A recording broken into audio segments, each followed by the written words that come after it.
चढ़ैबा मैया नरियर जोड़े जो चुनरी चढ़ैबा मैया नरियर जोड़े जो मैया मानिल बतिया मोर मौगी दिया हमारा गो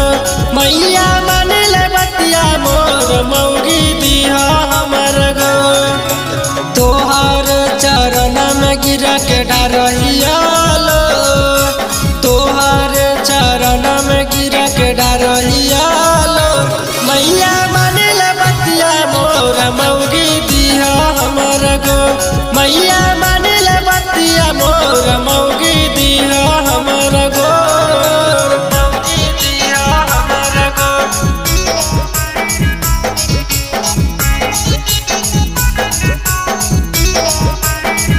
मैया मानिल बतिया मोर मौगी दिया हमारा गो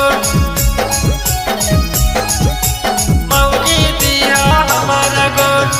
पूरा होता सपना मौगी के लेके अइबा साथ है मूर्ति बैठाई के करबा माई के 9 दिन पाठ है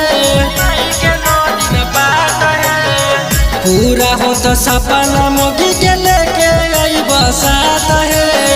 मूर्ति बैठाई के करबा माई के 9 दिन पाठ है हाथावा के जोड़ी सामान खड़ा हिया तो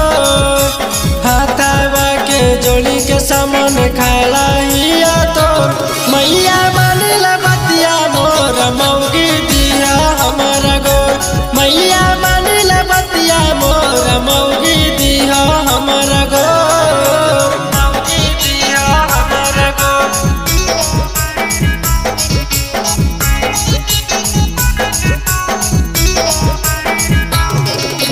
मैया मानिल बतिया मोर मौगी दिया हमारा गो मौगी दिया हमारा गो चंदन छठ पर रखी हो दयानवा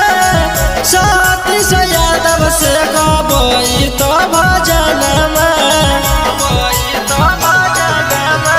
चंदन छठ पर रखी हो दयानवा साथी से यादव से गबई तो भजनमा गणेश विकास मैया डारा